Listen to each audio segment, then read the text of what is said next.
Hey, I'm Alex Rackle from Board Game Co. And this is the start of, actually I don't know what this is the start of. I'm not entirely sure if I'm going to be using this as my week in review, my news and week in review and all that, or alternatively my Origins vlog. Because here's the deal. Today is Wednesday, June 17th. Origins Game Fair technically starts today, sort of. They have like the open gaming hall, but the full exhibit actually starts tomorrow. So in about an hour and a half, no, probably around 2 hours. In around 2 hours, we'll be driving down to Origins Game Fair to go ahead and see all the fun things and maybe show you stuff, maybe not. Honestly, like, again, I say this every year, but Origins feels more and more dead each year. Dead is the wrong terminology, but I'd say that as someone who goes there for more of the board games and less, to play games and less to, well, more of the board game exhibitors, I should say, and less just generically to play games or see fun things to buy, it feels like there's less and less board game companies there every single year. Last year was like their 20th anniversary edition or something like that, and it still felt not great. And this year feels nearly non-existent. I don't know if this is the last year I go to Origins for the full thing, as opposed to just going on Sunday. I go on Sunday with my kids either way, so like I definitely go at some point. It's 2.5 hours away from me, which makes it easy to drive there and back, but we'll see. We'll see. I hope I'm wrong. And at the end of the day, seeing people I like is already a good enough reason to go. So even if it's not exhibitors, as long as there are people there I like, that'll be a good enough reason to go.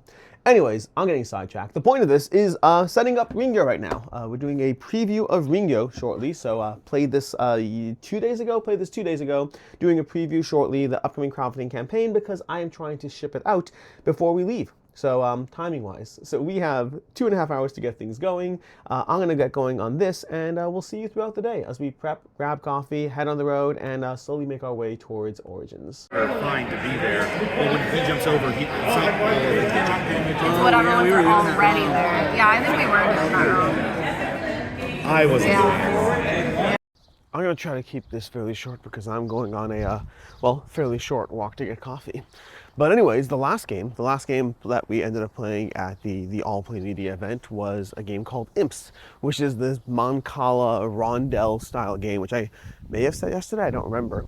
A Mancala Rondel style game where you're basically controlling various imps and implings, trying to ultimately get more points than your opponent through killing various imps better than they have, or getting your boss characters into their end zone.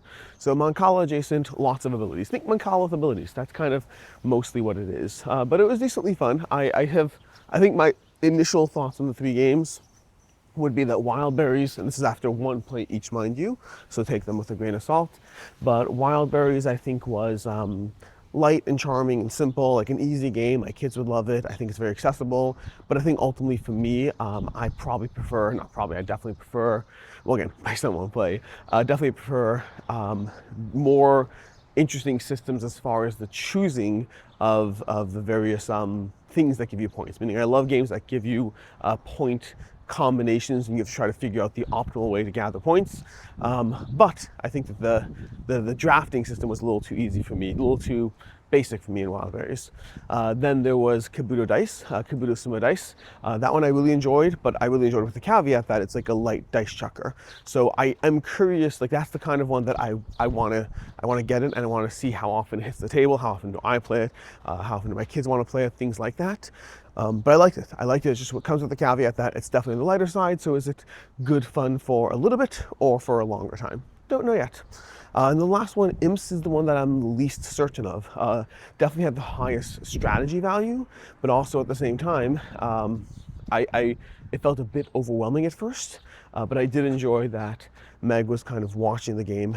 I'm watching me play with somebody else and commenting on the various better moves we could be making, and then she ended up playing against somebody from All Play and kind of destroyed them, so there is definitely potential strategy there. But I'll see. I do want to play it more. Anyways, this is where I'm grabbing coffee. Beautiful little shop over here. So I'm going to grab coffee and put the phone away. So I'm finally touring the hall floor, or at least showing you the hall floor. I was here yesterday. But we have Circle of Conflict over here, a Lord of the Rings game designed by Jeff Engelstein and Stephen Bonacore. This is one where I hope to be playing at Gen Con. I hope to be. We'll see what happens. But like, there's a lot going on here. It looks pretty interesting, but haven't actually tabled it, so my opinions are minimal. Then over here we have one that I'm very interested in. This is Gunson, The Battle for Toshi Rambo. It's a Legend of the Five Rings game designed by Ben Rossett and Matthew O'Malley. This is another one that The problem is I need to figure out whether I want to demo these things today or possibly check them out, at Gen Con. So I know they're showing them there, possibly releasing there. Then we have over here The Hobbit, there and back again. This one I have played and is absolutely delightful. And then last we have Trials of the Forest. This is another one where I am very interested in this one, but haven't played it, from Rebel Studios. And the game looks delightful, but again, have not tabled this one. Now the thing about Origins, at least this year, I feel like every year the amount of board game publishers at Origins feels to go down, but like it very much is a buying show, so there's lots of things you can get as far as various trinkets and gizmos and art prints. We have Bezier Games going on with a Zombie Princess, which I have but have not played yet. I need to table this one. This is the version of Rebel Princess that's based on either Hearts or Spades. I don't remember which one's which. But again, we got art prints, t-shirts, tons of stickers, cups, mugs, all these kinds of things. If you're here for the vibes and the shopping trip, Origins definitely has you covered. But again, board game publishers-wise, I'd say a little less so. We have some bags, we have some weapons. So like there's a weapons booth. There's a few weapons booths actually, but my kids love the weapons booth, one of their favorite things. We have Arcane Wonders over here. They actually have Dogfight is their their Origins release. But I'm going to show you this because I think they actually have set up pretty well a plane. They have an actual plane set up. So I'm going to show you that before switching to the next booth.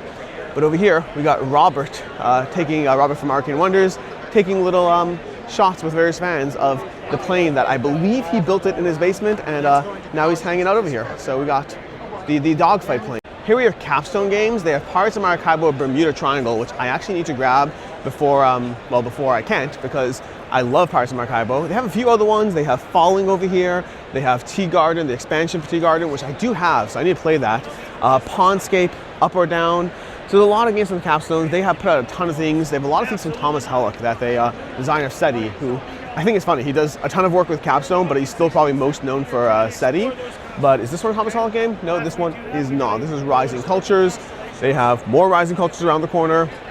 And then that Falling game, which I have no idea who designed it, as well as, oh my gosh, they have, what's it called? Oh my gosh, Arc Nova Aquatica, which is not exactly a new title. That's the Asmodee booth where I actually did an Asmodee demo session the other day where I got to play a bunch of their upcoming titles. And one that I really enjoyed was Melodies. The game called Melodies is kind of very similar to games like Scout and whatnot. But it was very charming as far as the theme. It's cooperative, but you can't order your hand, very puzzly. I really enjoyed it overall based on my minor session of that. There are a bunch of others, but I think easily that was a standout. I played Love Letter, the K-pop Demon Hunters Love Letter, which is a team-based variant of Love Letter. It was fine. I'm happy to play it if my kids want to, but I wasn't clamoring at the seams to go ahead and get my hands in it.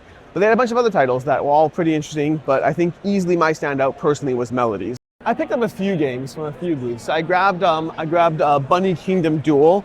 Honestly, I'm not expecting a ton from it. I'm expecting to be disappointed, but my kids love Bunny Kingdom, so we can be disappointed together, and we'll figure out that is what life is like.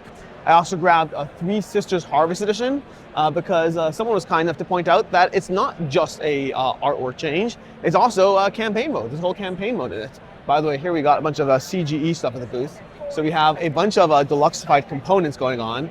These over here, these components, they look so pretty and cool, and I really want them, but they're not releasing until Gen Con, I believe. Gen Con? Yes. Gen Con. They're releasing at Gen Con. Along with, we have over here Codenames, Critical Role Adventures, and then also Drillers. Drillers over here is another one that looks very, very cool. I like the look of it. I haven't played it. I need to play it, but I want to do that, well, as soon as I get a chance. But over here, we're actually passing by, where are we? We are passing by Bitewing, because Bitewing has a few games, but the biggest thing they have right now is they have Rolling Deep, which I think is absolutely fantastic. Highly recommend checking out Rolling Deep. It's all the way over there. This is the Bitewing booth. We got Jujam, Bombastic, Rolling Deep, Moitura, Azura. Azura is also very solid, by the way. Highly recommend Azura. I think this is an excellent game. Ecor, Iliad, Bombastic, Gingham, all these things. But yeah, solid games all around. But what else do we have? We got Van Ryder. We have, oh my gosh, I don't know if I showed this one. This one, I talked about them on my videos, but I've had a chance to play it.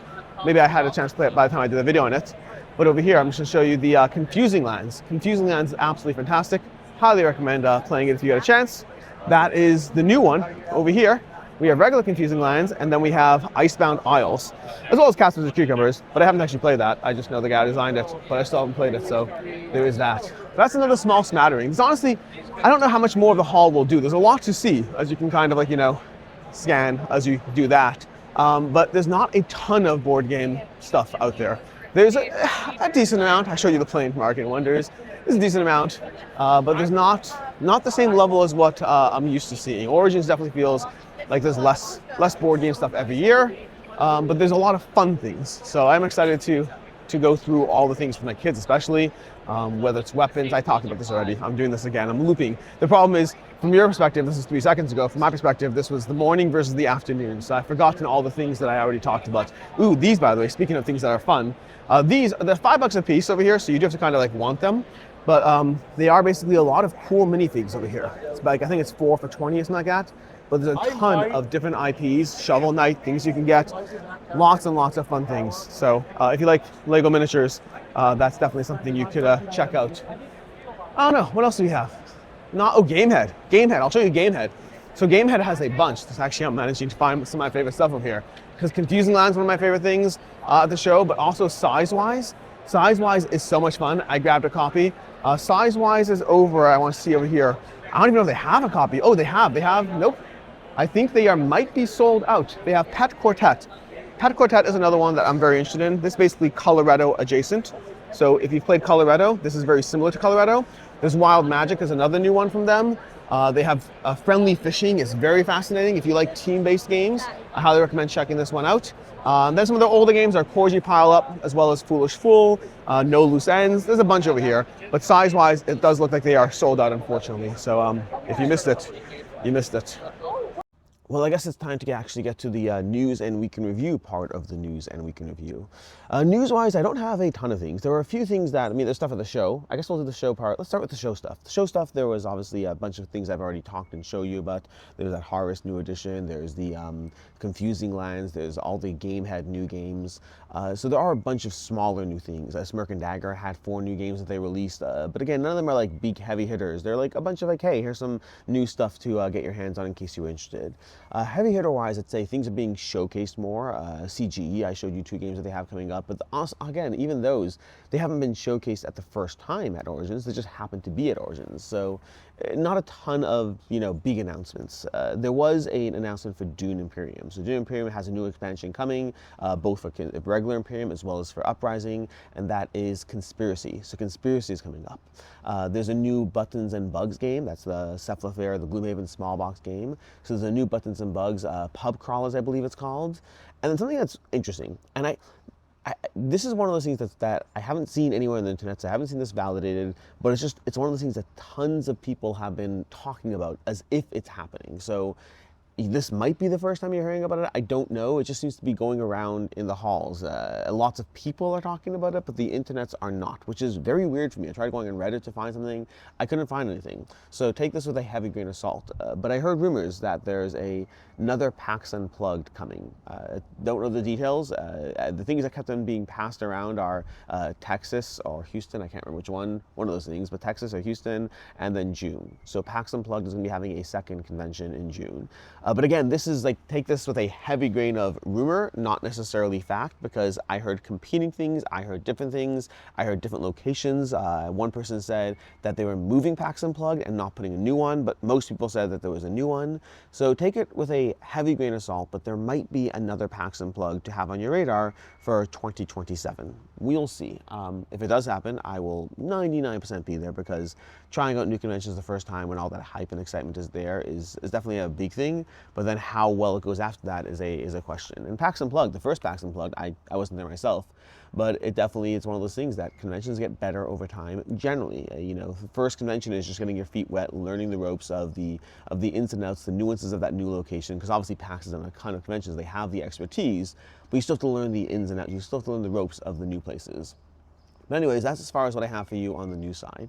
The week in review side, I don't have a list of my videos in front of me for this past week. I'd say that there definitely were covering games as opposed to news things. There was a games leaving the collection video that definitely happened. And I don't remember what Monday's video was. Monday's video probably was something a bit more exciting than in general. Like, when it comes to videos, a video covering a dedicated game is just not the same level of excitement as a top 10 list or something interesting, unless it's a very big heavy hitter game. That is a different story. I'm sure, like, if I was covering Nemesis Legacy, that would get a ton of interest and attention. Those things do. Some of the highest videos on my channel, like The Witcher Old World Review, is still one of my most watched one of my most watched videos in general, and I think it might be my most watched focusing on a single game. Again, roundup stuff just does better. Top 10 lists do better. Drama, unfortunately, for better or for worse, mostly for worse, does better. Anyways, as far as games I played though, games I played, again, mostly stuff at the convention for the most part. I talked about the all-play games I already played. I talked about some of the games that I played at the Asmodee demo room. I did play Size-Wise a few times because I was like, why not? We have it here, let's go ahead and get it tabled. But I don't think there were a ton of things. There's one or two things I played here as well, but not a ton of stuff. It's been mostly Origins prep week. Anyways, that's your news and week in review as far as things go. I feel like there's usually another segment. There's usually a games on the table segment, but I'm actually outside right now. Although let's go ahead and let's have a cats on the lawn segment if I can find all my cats, because I got a few of them. Because I mean, you see the cats in the videos, but I don't often showcase them in their having fun outside. Oh no, he doesn't want to be on. Cal, get a second here. Yeah, hi. Say hi to everyone. It's just the camera. You want to run away? Where are your siblings? So Calcifer is my oldest cat, not kid. Got him at Gen Con last year, actually. So coming up on a year since I got him, although he did recently cross a year. He was born in May, I want to say, May of 2025. So he's crossed that year mark. And then I have two others, if I can find them. Where are they? That was the real question, because I should have two others, and if there, I got them both. Here are these guys. Ignore the mess over here. I apologize. This yard. Oops. Now I'm scaring this guy. Oh, they're chasing bees. Lovely. That's not going to get someone stung. Okay. So over here we have Elfie. Say hi, Elfie. Elfie, hi. Yeah. You want to say hi? She's possibly my favorite in some ways, but honestly, they're all my favorite in some ways. And then we have that little idiot, Mogget, who's playing with bees. Honestly, this is not good. Someone's gonna get hurt over here. Oh, it looks like he partially did play with the bee already. Oh, that's not good. Guys, you're being so stupid. Don't do this. Oh, there's a whole bunch of bees here. This is not safe. I have to go deal with this. So have a great week. Enjoy yourself, and goodbye.